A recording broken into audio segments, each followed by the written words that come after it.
Bom, então, hoje a gente vai falar aí um pouquinho sobre nefropatia membranosa, e as implicações clínicas da descoberta desses novos antígenos que vem surgindo aí nos últimos anos. Bom, a gente sabe que a nefropatia membranosa é a causa mais comum de síndrome nefrótica no adulto, depois da nefropatia diabética, afetando principalmente uma faixa etária ali de 40 a 75 anos, mas pode acometer qualquer faixa etária. E ela caracteriza-se principalmente pelo acúmulo de imunocomplexos, antígeno-anticorpo, ao longo da região subepitelial da membrana basal glomerular, e esses depósitos, eles induzem uma ativação de complemento, uma sinalização de outras vias, culminando com o espessamento da membrana basal e a repercussão clínica de perda de proteinúria, na maioria das vezes com síndrome nefrótica. A gente pode ter também microhematura em algumas situações, piora da função renal não é comum, a apresentação mais habitual é uma síndrome nefrótica com função renal normal, mas a gente pode ter situações com piora importante da função renal ou piora mais progressiva.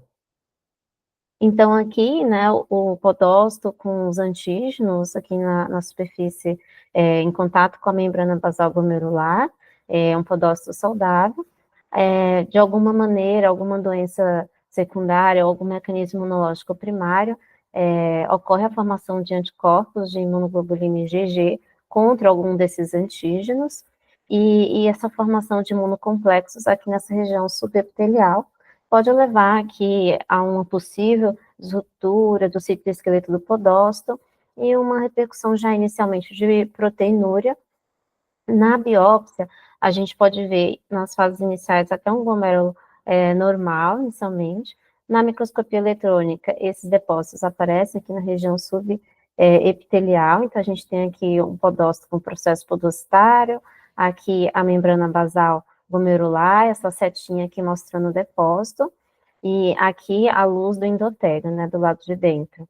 Em volta desse depósito, a gente pode ter uma reação da membrana, que vai formar ali o que a gente chama de espículas, que podem ser vistas na coloração pela prata, aqui essas pequenas espículas na região da membrana. E na imunofluorescência, né, muito típico o depósito granular de IgG em toda a alça capilar, em todos os glomérulos, né.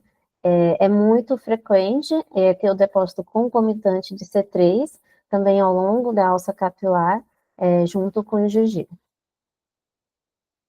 E aqui, esses depósitos, então, nessa região, eles vão ativar o complemento, vão induzir, né, uma série de alterações, sinalização de outras vias aqui da membrana, que vai levar a esse espessamento, né, da membrana basal glomerular, e a gente vê na microscopia óptica, na coloração aqui de PAS, como se tivesse passado um lápis, né, desenhado, que a gente aprende, os patologistas falando essa expressão, e realmente a membrana basal glomerular fica bem nítida. E aqui na microscopia eletrônica, já mostrando uma fase mais avançada dessa reação da membrana, né, envolvendo aqui os depósitos intra-região da membrana basal. E quais são esses antígenos que estão ali levando a essa formação de imunocomplexo com o anticorpo ligando a ele? Então, desde 1950, a gente já entende que a nefropatia membranosa ela decorre de depósitos de imunocomplexo, isso em modelo experimental, que é a nefrite de Heimann, eu acho que é assim que pronuncia, não sei, e ela foi realizada em camundongos, cujo antígeno envolvido é a proteína transmembrana megalina. Só que essa megalina, ela não é encontrada em humanos na alça capilar ou no podócito. Então, por muito tempo, não se sabia qual que seria esse antígeno que causaria esse depósito de imunocomplexo ali na região subepitelial.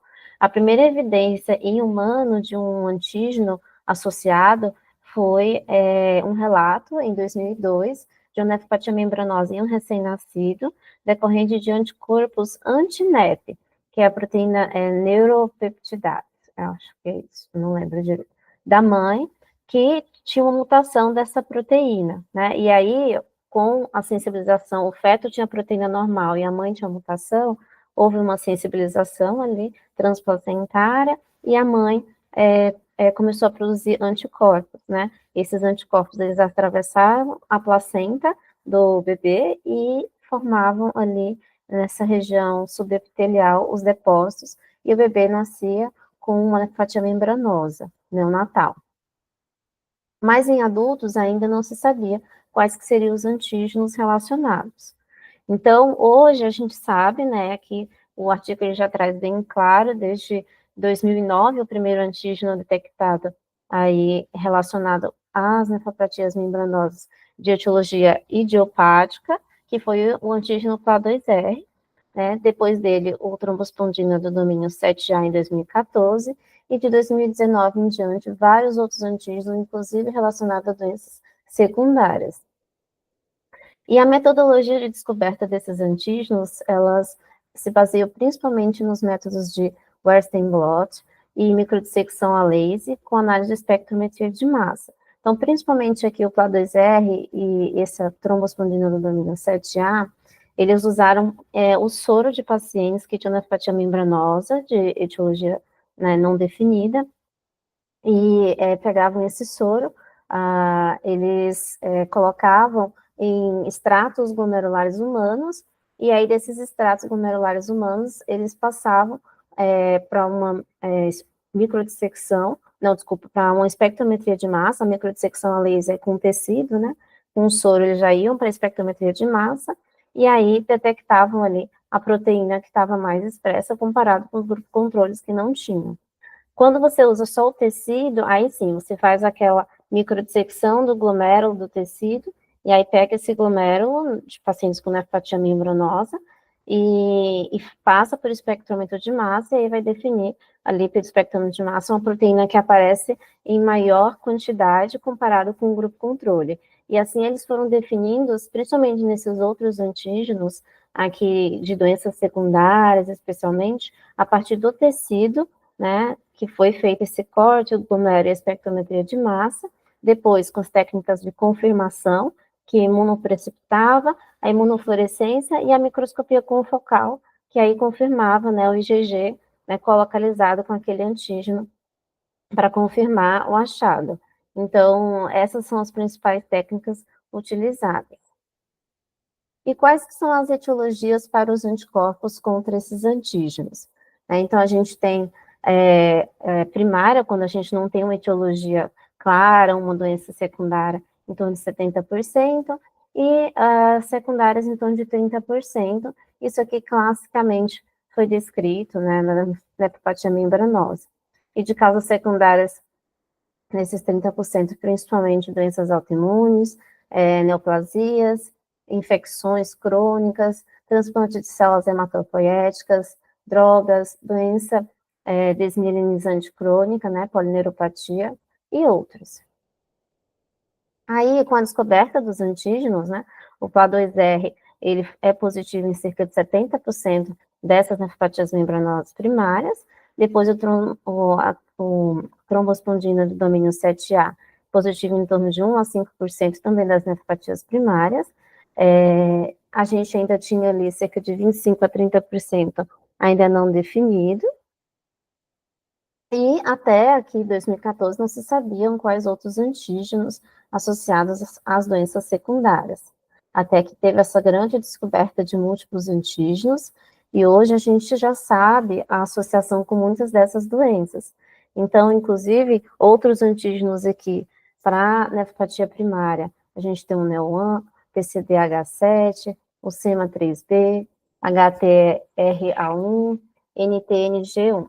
Né, são múltiplos aqui, mas uma porcentagem muito pequena, né, comparada com o PLA2R e esse trombospondilomia 7A, que também é uma porcentagem menor.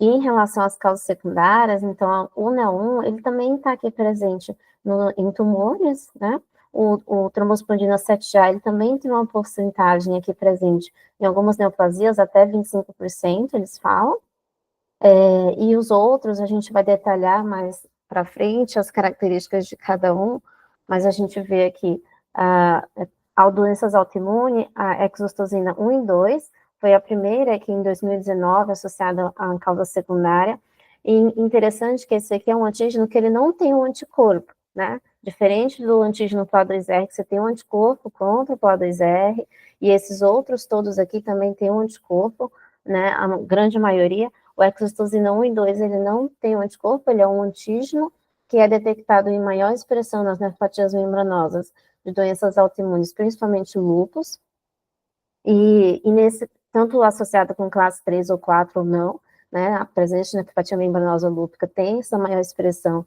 dessa exostosina 1 em 2, e ela tem uma marcação, né, que sugere, assim, a presença dela tem um fator de um prognóstico melhor nas nefropatias membranosas que têm exostosina 1 e 2, comparado com aquelas que não têm. E muitos outros aqui, alguns têm associação com duas entidades, né? Então, aqui, o transplante de medulas, células hematopoéticas com FAT1, e a rejeição mediada por anticorpo pós-transplante também tem associação com esse antígeno. Compostos contendo mercúrio, aqui também tem associação com NEO1, que está aqui também na primária. Drogas anti-inflamatórios, o PCSK6, o NEO1 também. Sífilis, que a Mari apresentou muito bem na semana passada, né, tem essa relação com o NDNF, com esse antígeno, e a polineuropatia desmielinizante crônica com CNTN1, tá?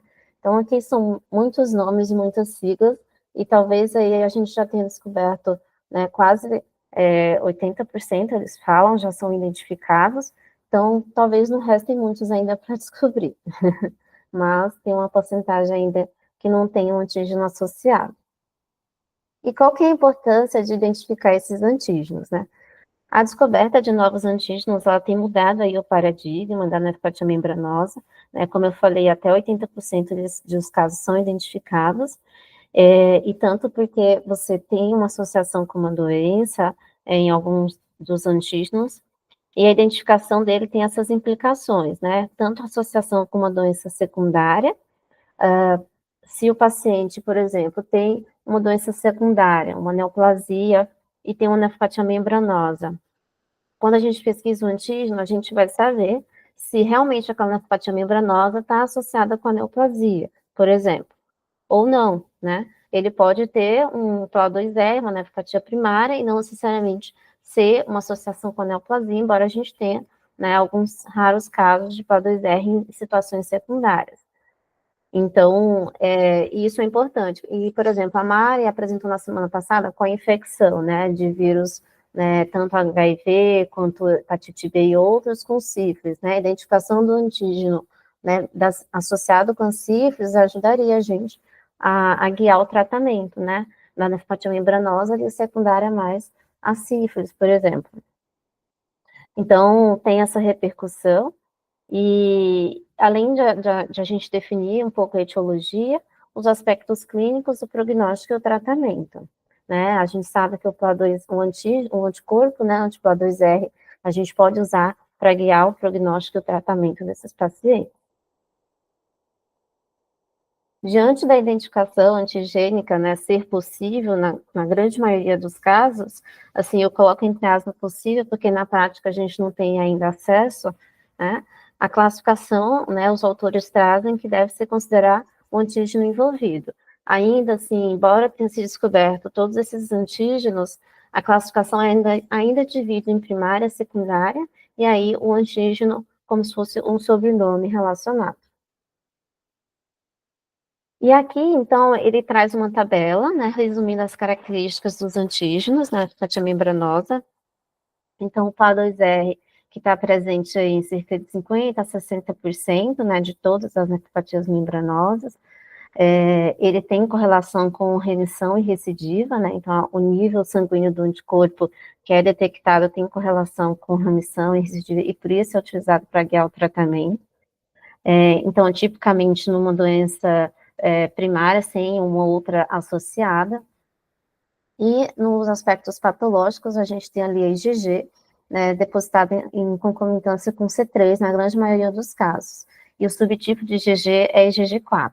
Né, então, outros achados é o depósito granular na membrana basal glomerular. A trombospondina do domínio 7A, ela está presente em cerca de 1 a 5% das nefropatias membranosas, também o anticorpo é detectado e tem correlação com remissão e recidiva. A maioria dos casos é primária, mas como eu mencionei, até 25% tem relação com malignidades. A biópsia também mostra IgG com C3, e o C1q é ausente, né, normalmente, e o subtipo de IgG é o IgG4.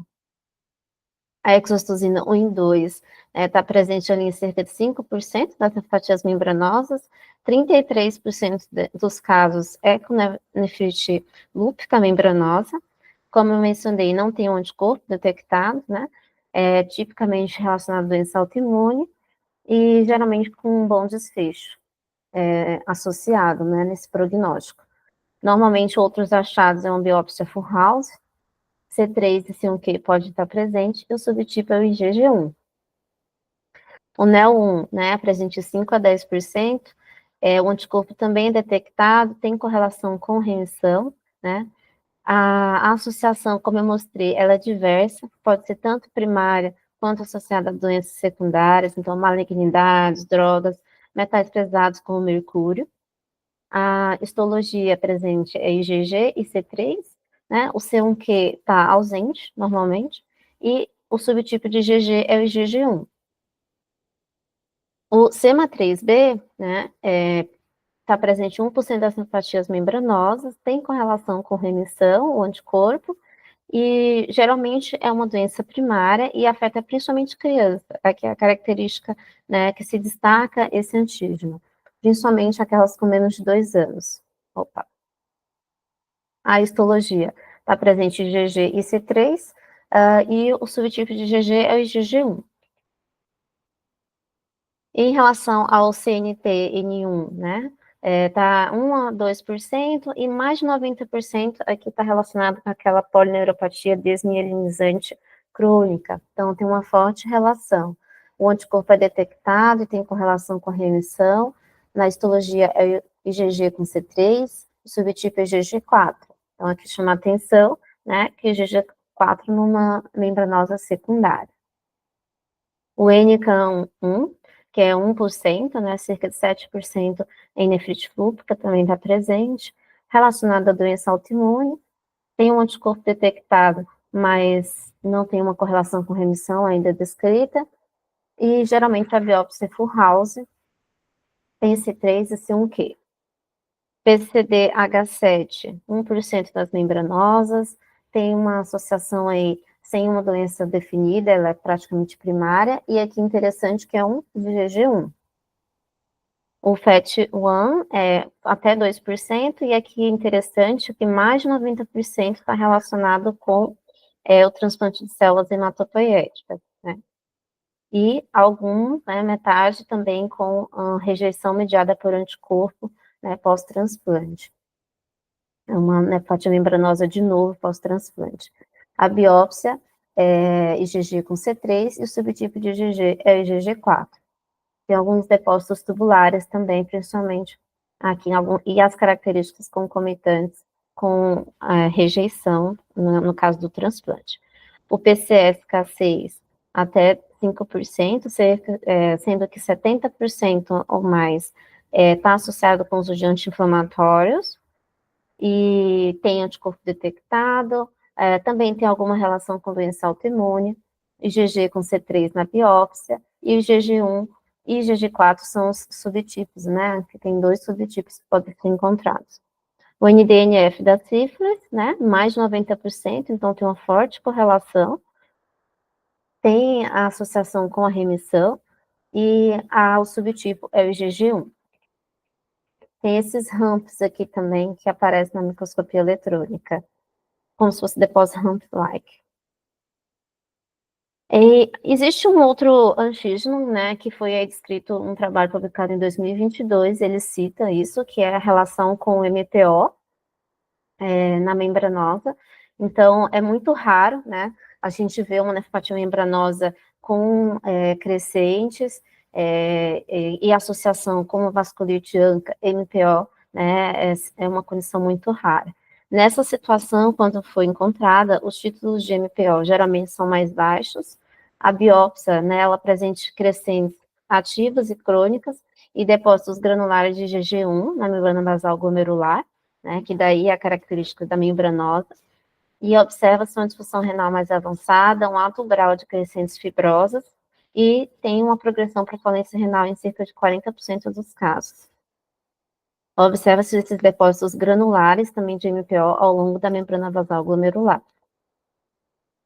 Outra consideração, e aqui chamando a atenção para sobre o caso de IgG, né, que antes era consolidado realmente o fato de IgG4 estar relacionado à nefropatia membranosa primária, né, e realmente a gente vê ali que as principais antígenos, né, o PLA2R e o trombospondido domínio 7A e IgG4, né, e outras subclasses, IgG1 e tudo, estariam mais relacionadas à secundária. Mas a gente vê algumas causas secundárias, como eu mostrei, que tem IgG4, e ao passo que alguns antígenos relacionados à primária são IgG1, como o NEO1 e o SIMA3B. Então, em situações em que o antígeno ele pode ser determinado, a classe da IgG ela tem um papel menor, né, em diferenciar entre primária e secundária. Mas se a gente não puder fazer o antígeno, né, em todos os casos, a gente ainda pode considerar essa subdivisão. E aí ele traz umas considerações sobre o complemento, né? As análises das biópsias de rotina, a gente normalmente, quando pesquisa a imunofluorescência, a gente só pesquisa C3 e C1q, né? Um dos componentes do complemento. Então, isso já é um fator limitante, né? Mas a marcação de C3, na grande maioria dos casos, concomitante em IgG na parede capilar, já indica uma ativação de via de complemento. E aí, por ter IgG, né, junto, seria a via de complemento ali relacionada a imunocomplexo. O C1q pode estar presente concomitante, né, com situações como de exostosina 1 e 2, que realmente está relacionada à doença autoimune, mas também pode estar no PLA2R e em outros antígenos. Né? Então, a nefropatia membranosa, em alguns casos, sugere vias diferentes de ativação do complemento, a depender do antígeno associado.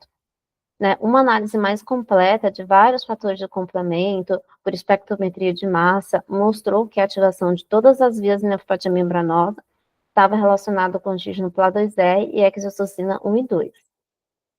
E aí ele fala de alguns dados não publicados ainda, que mostram que proteínas do complemento estão presentes em maiores níveis na nefropatia membranosa associada com esses antígenos, o PLA2R, exostosina 1 e 2 e o INCA1, comparado com os demais antígenos. Uma consideração sobre a sarcoidose e a doença renal relacionada a IgG4, né, que pode estar associada com membranosa, inclusive, é uma doença que entra ali na investigação de causas secundárias, mas até hoje não se encontrou um antígeno específico relacionado. E aí a gente tem, né, os outliers, que são aqueles antígenos que não confirmam os padrões esperados. Então, alguns raros casos de nefropatia membranosa com NDNF que não tem sífilis, ou com PCSK6 que não está em uso de anti-inflamatório, ou mesmo com a presença de exostosina 1 e 2 sem doença autoimune, né? Além disso, a gente tem raros casos de co-expressão de antígenos. Então, mais uma vez, em situações assim, considerar todo o contexto clínico, às vezes avaliar a evolução clínica, né, com o tratamento e tudo. E aí, passando agora para o diagnóstico, eu vou começar a fazer um link aqui com o Cadigo, até porque ele cita também o Cadigo em algumas situações e tem algumas condutas diferentes do Cadigo. Então, tem que fazer um pouquinho desse link. O último Cadigo que fala de glomerulopatia é o de 2021, a gente não tem um específico ainda de nefropatia membranosa, né? Para iniciar, assim, todo o diagnóstico, né, o Cadigo já sugere que o paciente com suspeita de nefropatia membranosa típica, né, aquela síndrome nefrótica em adulto, né, sem nenhuma outra suspeita, recomenda-se a pesquisa sorológica do anti-PLA2R. A gente tem 3 meios de fazer essa pesquisa. O Western blot, ele não é comercializado, então, é assim, o método mais sensível, a gente não consegue fazer. Depois a gente tem imunofluorescência, que ela vai dizer uma análise quantitativa ou semi-quantitativa, né, se está positivo ou negativo, ou até resultados com diluição. E um pouco menos sensível é o ELISA, né, que utiliza ali um cutoff de 14 unidades relativas, né, de anticorpos por ml. E esses valores, quando encontrados entre 2 a 14, podem ser equivocados, então o ideal é fazer a imunofluorescência para confirmar. Quando a gente faz ali, então, a medida do anticorpo, né, PLA2R, e o anticorpo for negativo, aí a gente vai indicar a biópsia renal, se você não fez a biópsia renal antes, né? Primeiro pedir um anticorpo, né? A biópsia renal ali vai dizer se o diagnóstico é nefropatia membranosa ou alguma outra etiologia daquela síndrome nefrótica. Se for nefropatia membranosa, o ideal é que se pesquise a expressão do PLA2R na biópsia, porque a gente pode ter, nos estágios iniciais, mesmo com o anticorpo negativo no sangue, você já pode ter a marcação, o complexo antígeno ali local e a expressão aumentada do receptor, né, ou do PLA2R. Então, às vezes nesse estágio inicial ainda não deu tempo de aumentar o anticorpo no sangue. Além disso, se o PLA2R, a expressão for negativa, o soro, no soro já foi negativo, né, consideraria ali, né, questionaria pesquisar outros antígenos também, né, se for o diagnóstico de membranose. E se no teste no sangue vier positivo, tem algumas situações que você pode prescindir da biópsia, né? Então, quando você tem uma função renal normal, né, e você não vai fazer imunossupressão, né, de cara para aquele paciente. A gente sabe que uma parcela considerável, aí cerca de 30% mais ou menos, das nefropatias membranosas, elas têm uma remissão espontânea em até 6 meses. Então, em situações de baixo risco, que a gente vai mostrar mais para frente a classificação, você pode prescindir da biópsia num paciente com um quadro típico e o anticorpo anti-PLA2R presente no sangue, né? Quando você vai considerar ali imunossupressão, você vai pensar na biópsia, e em situações de evolução atípica, também vai fazer a biópsia, ou principalmente quando tiver uma doença autoimune ali suspeita, fazer a biópsia desse paciente. E quando que a gente vai decidir a imunossupressão, né, do paciente em si? Então, o CADIGO traz essa classificação, né, então aqui o baixo risco, como eu falei, função renal normal, proteinúria abaixo de 3,5 gramas dia, uma albumina sérica normal, ou se você esperou lá 6 meses, né, o paciente mantém uma função renal normal, uma proteinúria abaixo de 3,5 gramas, ou uma diminuição maior do que 50% do que do início, esse é um paciente de baixo risco, né? Então, você pode ter uma conduta expectante. Já os pacientes de moderado, alto e muito alto risco, que já podem ter no moderado risco, ainda tem uma função renal normal, mas ele já pode ter uma redução não tão significativa da proteinúria, né, após 6 meses, e tem uma proteinúria maior do que 3,5 grama associada.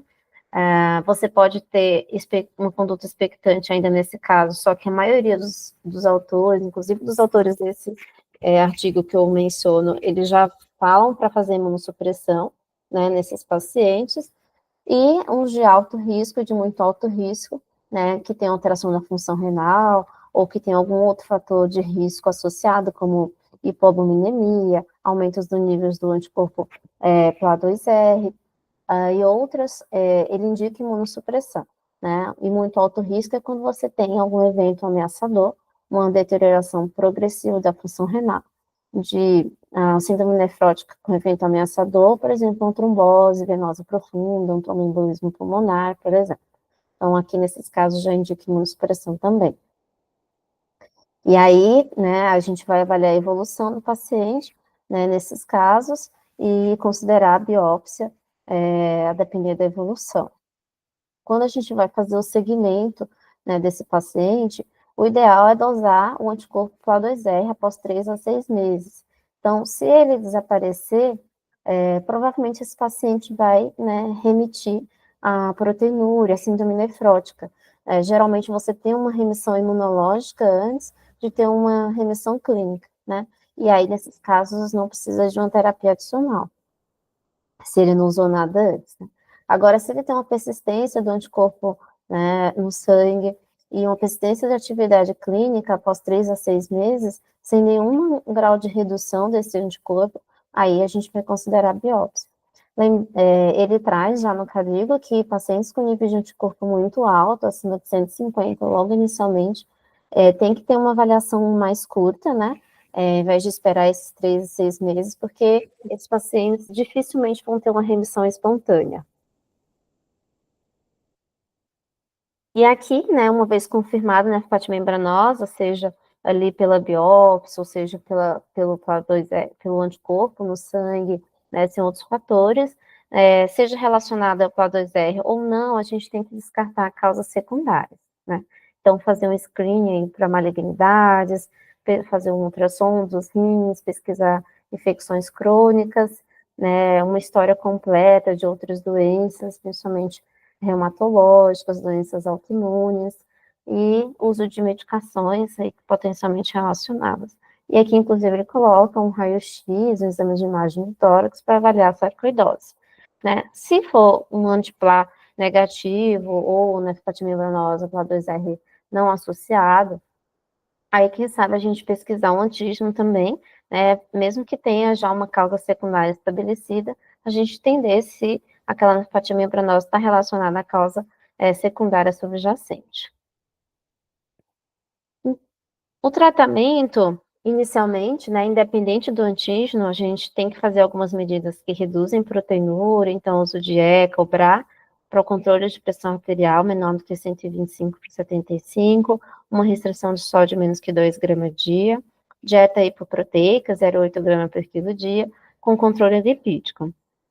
Lembrar que aqueles pacientes muito nefróticos, com alto risco de trombose, deve ser considerado para anticoagulação profilática.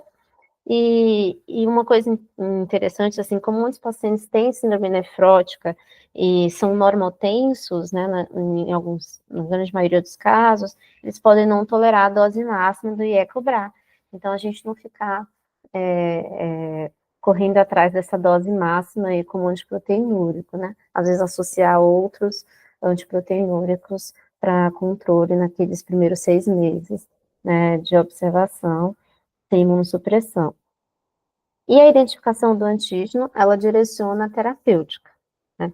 Então, a gente vai falar aqui primeiro das primárias, principalmente para o A2R, porque isso vai servir de guia para as outras associadas a antígenos, aos outros antígenos. Então, nefropatia membranosa associada ao PA2R ou transfusina 7A, aqui quando for primária, né, não tiver nenhuma causa secundária relacionada, quando que a gente vai imunossuprimir. Então, baseado na classificação de risco, como a gente já falou, né, aí aqui eu trouxe uma adaptação que foi os autores que trouxeram a inclusão aí dos níveis do anti-PLA2R nessas características de risco, nessa classificação.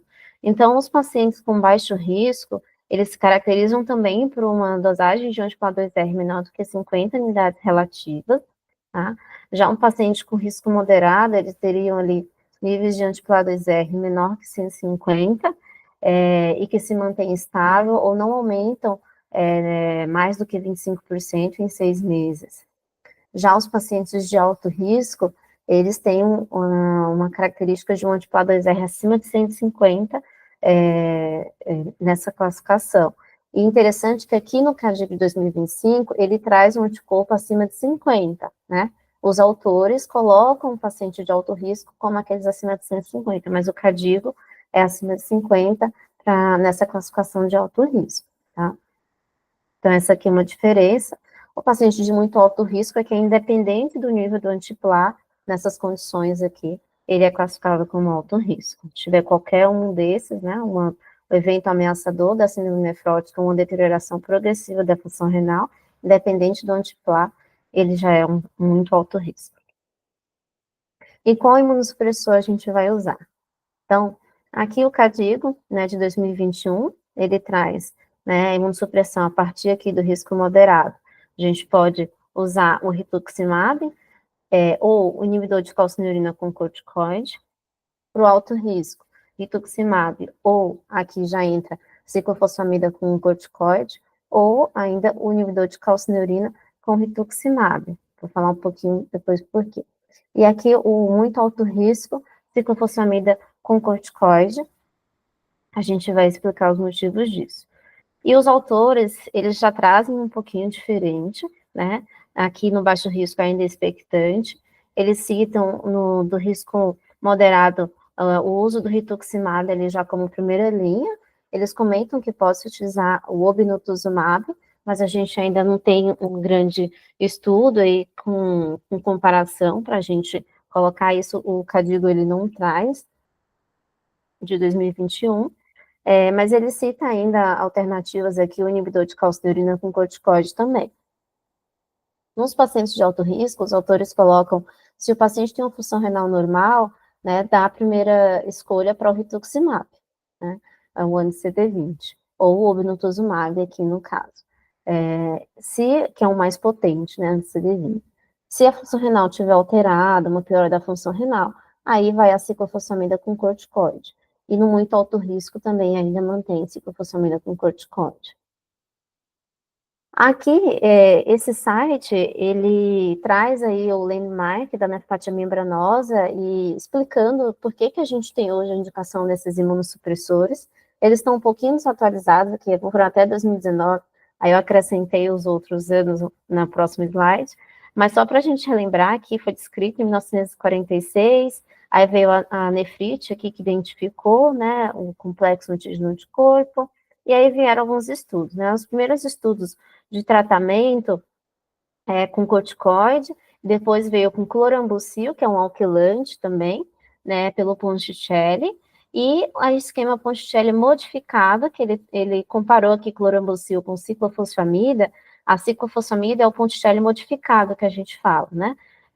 O clorambucil era o primeiro alquilante que foi testado, também de forma cíclica, a gente vai mostrar mais para frente, e depois ele fez a comparação do clorambucil com a ciclofosfamida, e a ciclofosfamida foi melhor, assim, e aí ficou com esse esquema modificado mais utilizado.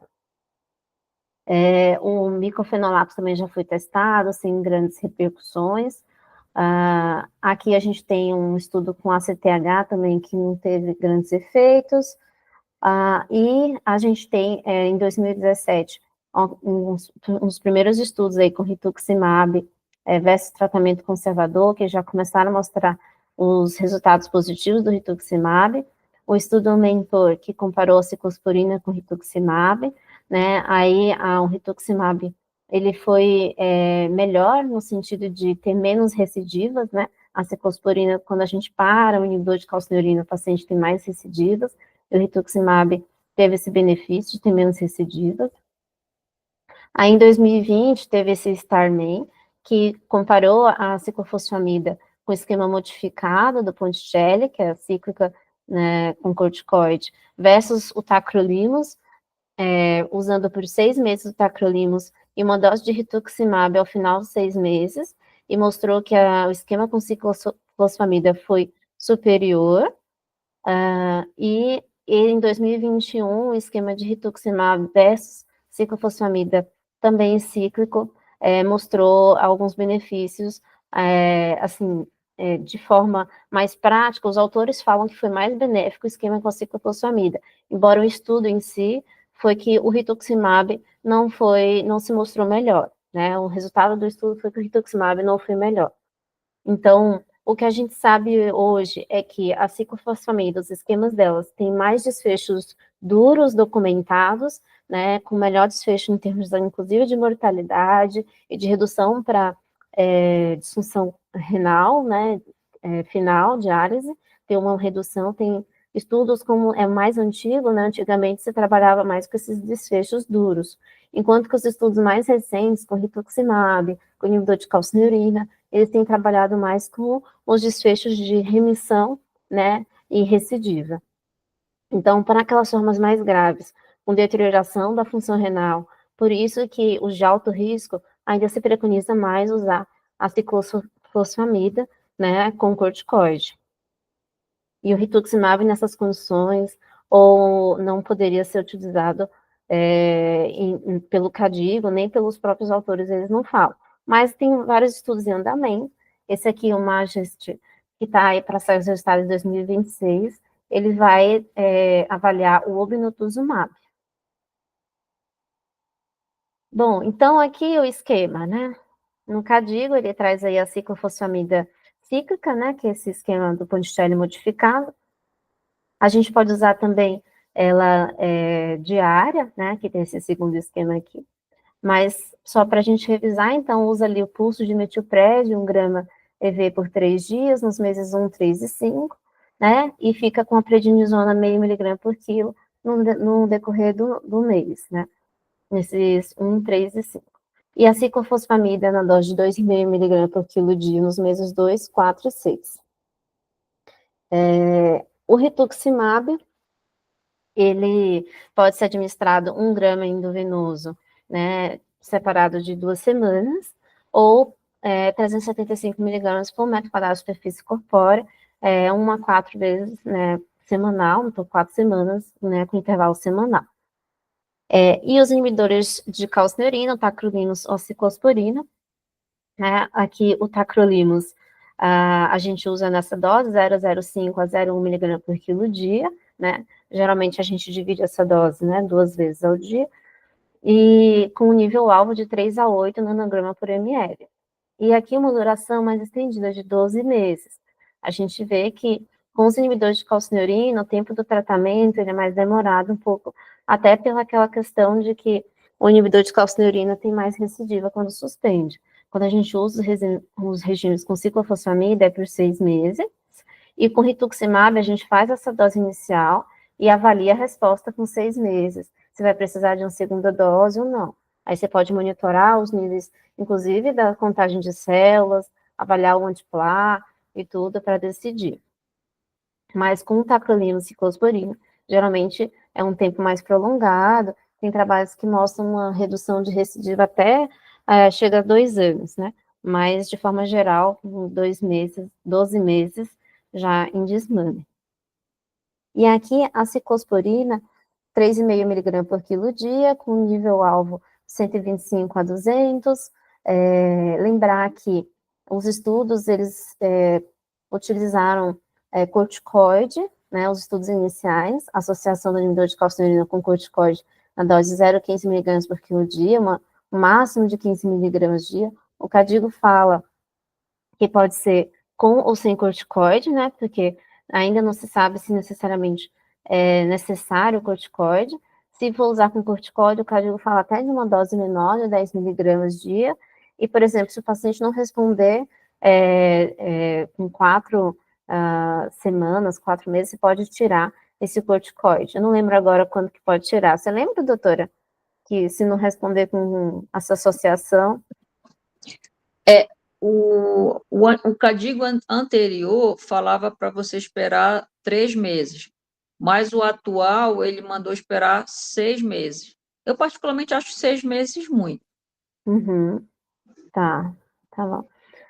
Então, é isso, mas não necessariamente você pode usar o corticoide, né? Tem os regimes sem corticoide também.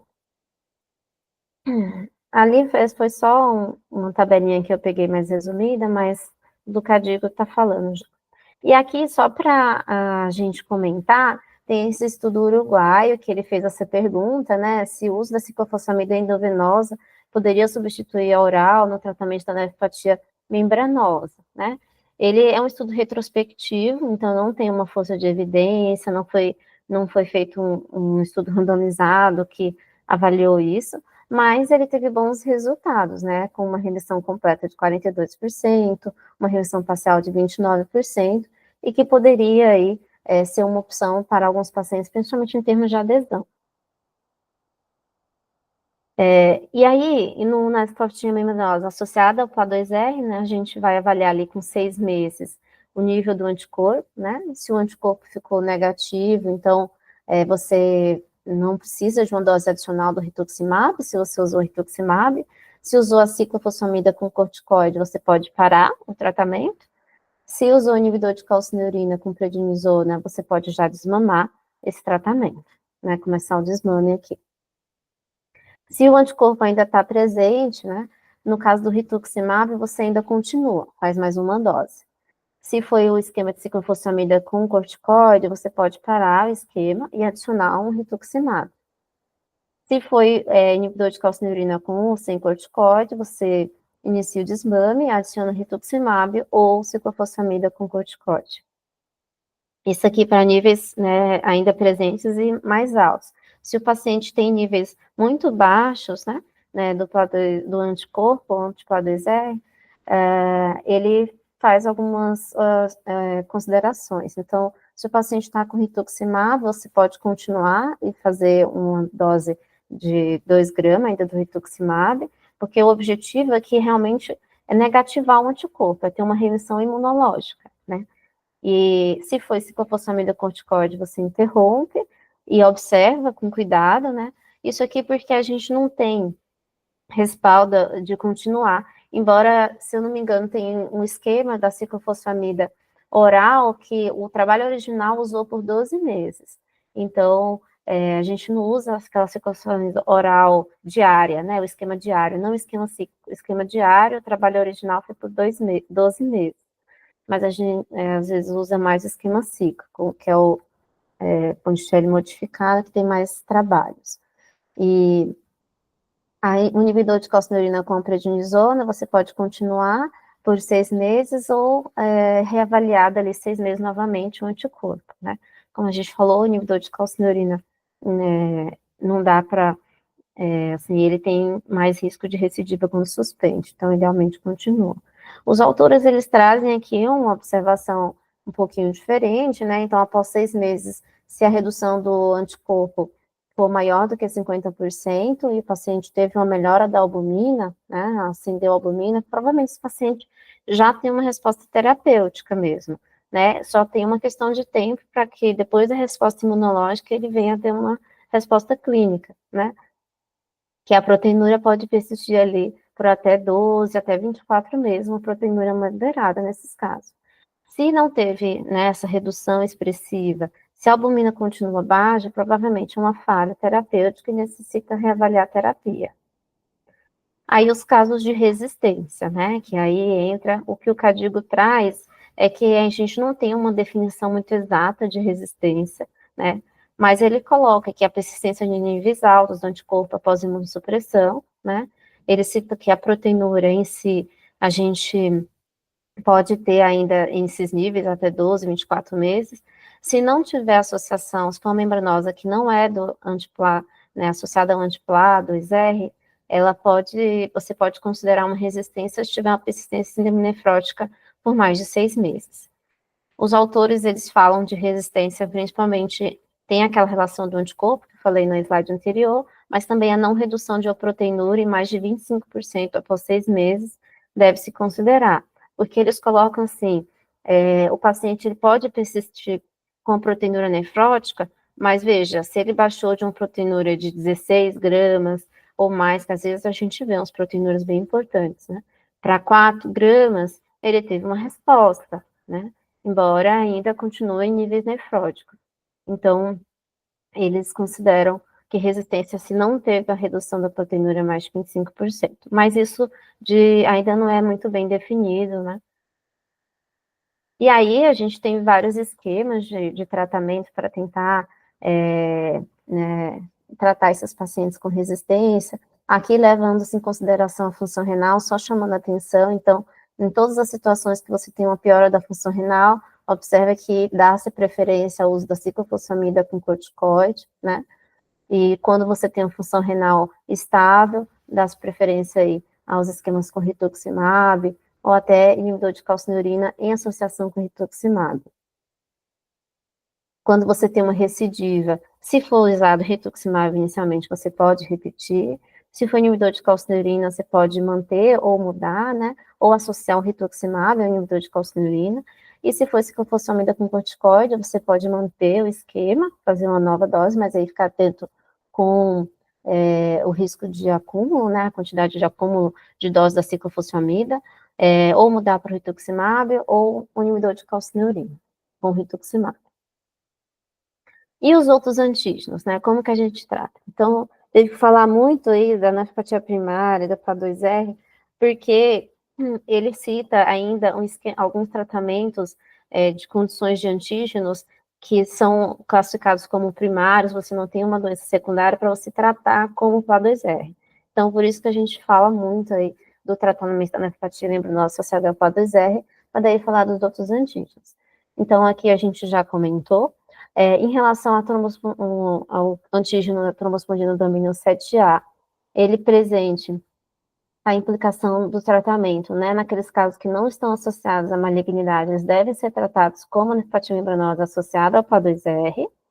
Se for não, como ele está associado com várias condições, inclusive primária, a gente vai ter que descartar uma causa secundária, né? Dessas que principalmente estão relacionadas ao NEO1. Então, você vai tratar essas doenças, se elas estiverem presentes, e nos casos que não tiverem essa associação com nenhuma dessas doenças, aí vai tratar como nefropatia membranosa associada ao PA2R. O SEMA3B, né, que é presente em criança, nefropatia membranosa de criança, vai tratar como nefropatia membranosa associada ao PA2R, que ele é tido como primário.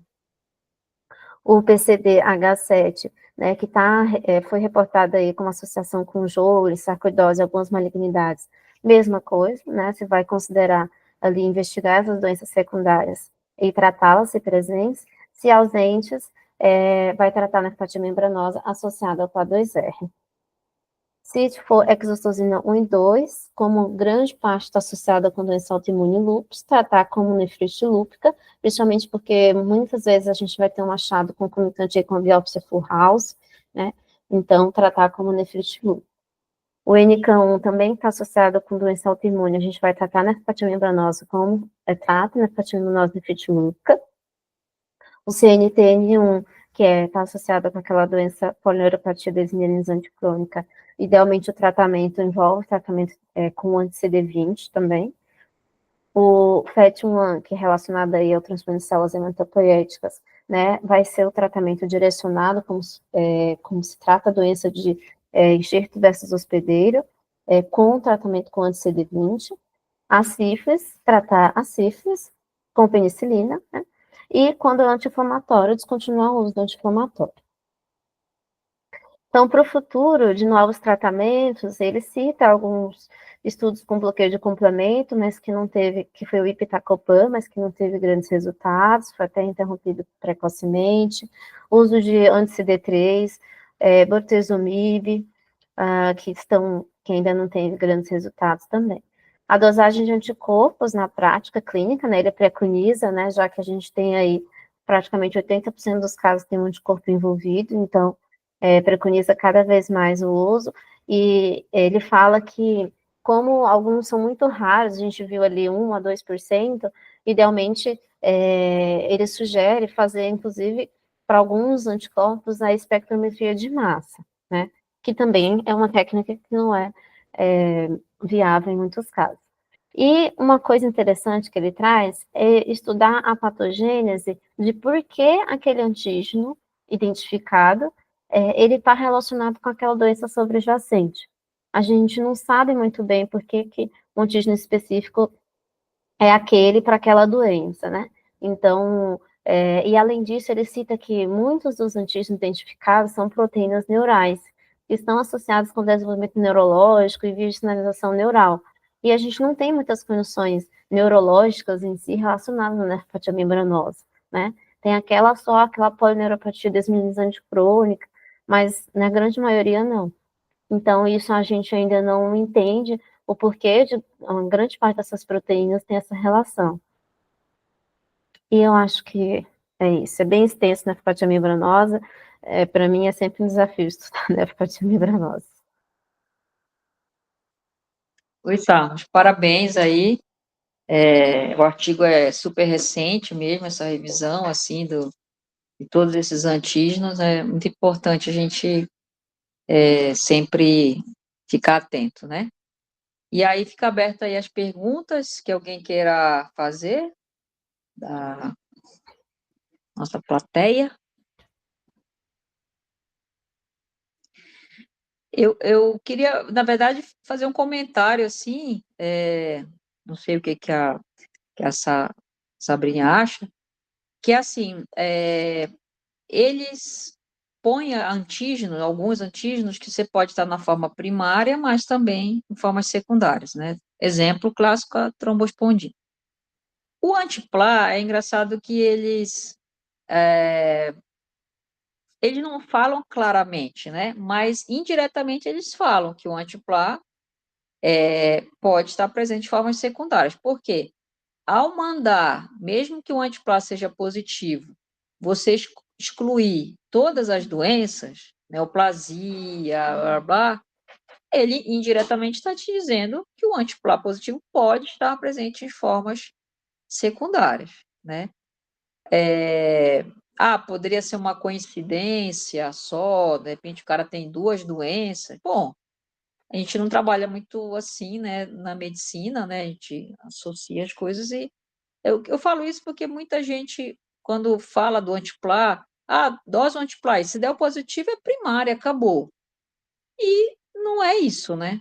A gente mesmo o Cadigo não fala, é primária, acabou, né? Então, acho que só chamando a atenção aí, que eles meio que escapam, mas indiretamente nos falam que é possível, né? Não sei o que você acha, sabe?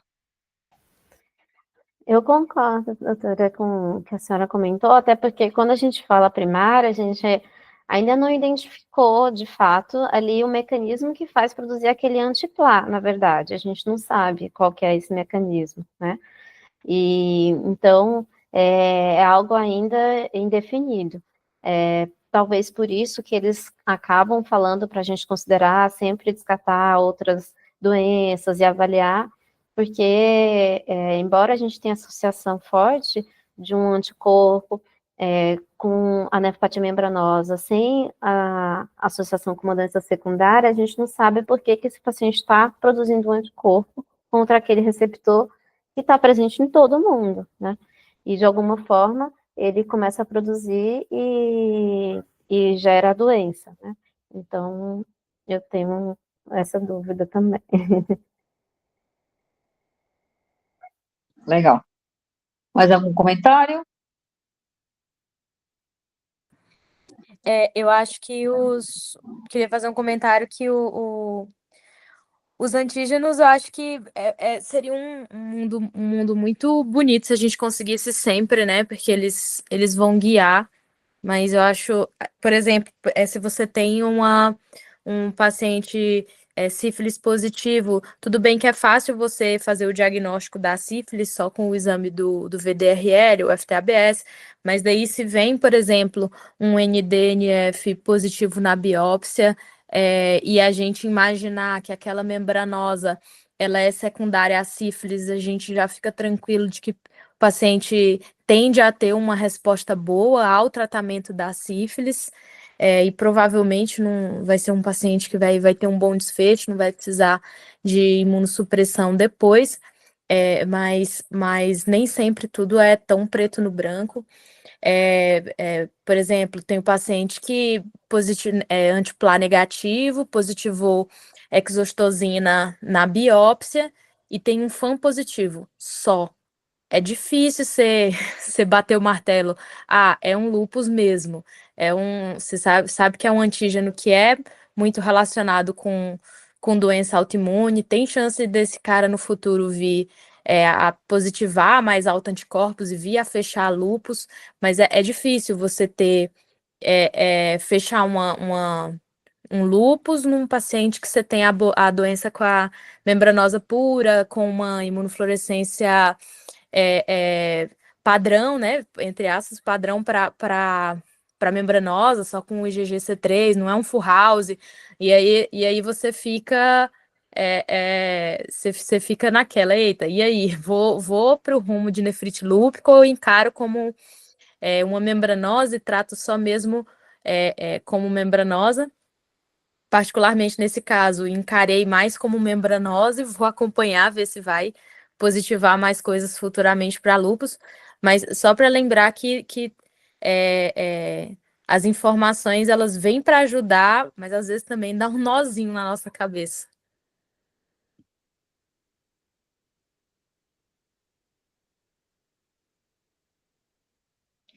Legal, Mari.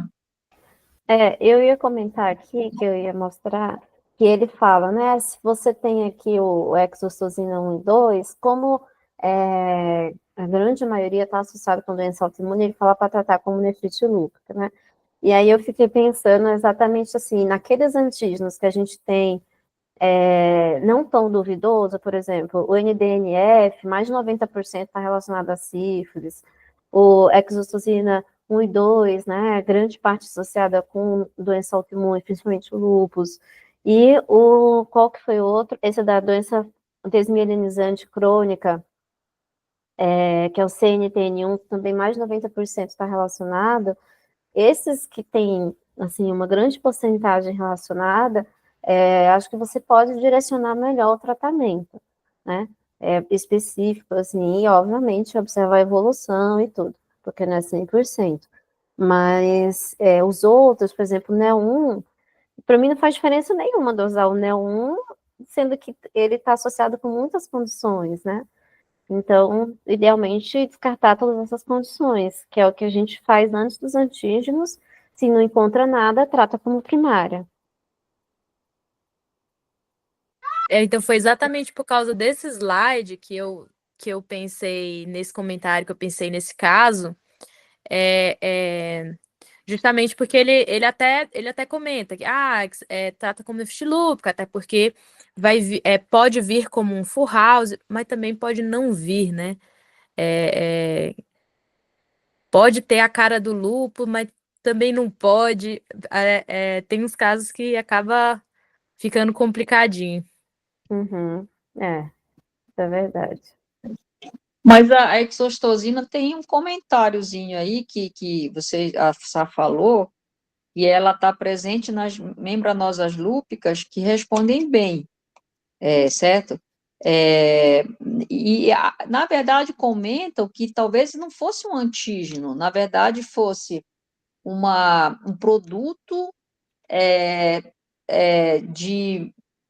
de células inflamatórias adequadas para um reparo adequado, e não para um reparo inadequado, né, como acontece nas doenças autoimunes. Então, mostrando que, assim,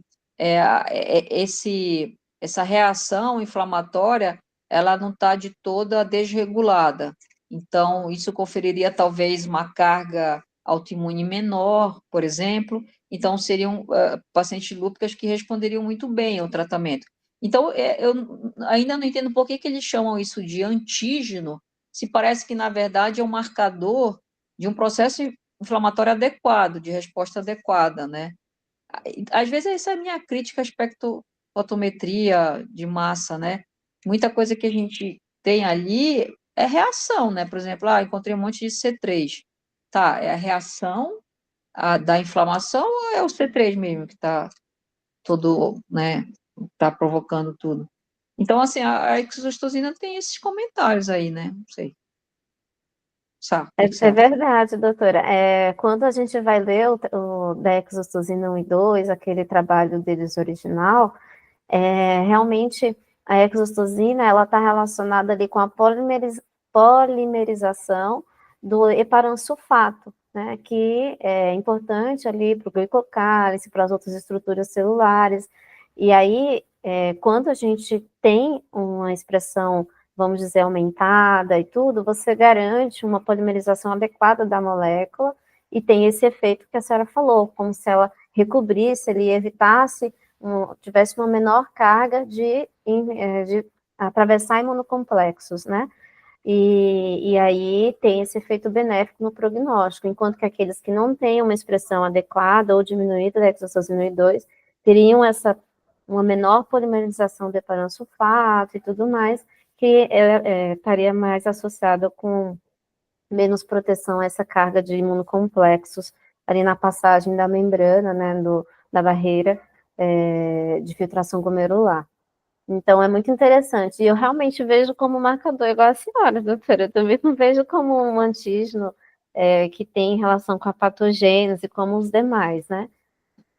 Isso, até por isso talvez explicasse por que eles nunca acharam um anticorpo, né? Que não é um Uhum, antígeno, né? uhum, Mas eles insistem em manter, né, esse nome. é. Às vezes tem umas coisas que eu acho que é meio glamour, né? Porque eles, né, que fizeram toda essa coisa de espectrofotometria de massa, sei lá. Não estou criticando, acho que é super importante, mas eu acho que eles podiam já ter mudado, né, isso. Mas tudo bem. Mais É. algum comentário? Eu acho que foi muito bom, né? Muito proveitoso a gente discutir essas coisas aí, pôr as nossas dúvidas, né? Parabéns, Sá. É grande o trabalho, né? Mas você enxugou bem pra gente. Obrigadão, viu? Então, a gente se vê semana que vem, né? Bom final de semana aí pra vocês, tá bom? Abração. Parabéns, Sá. Foi ótimo. Obrigada. Parabéns, Sabrine. Tá bom, obrigada, Excelente. pessoal. Até semana que vem. Tchau, gente. Parabéns, bom fim de semana. Tchau, tchau.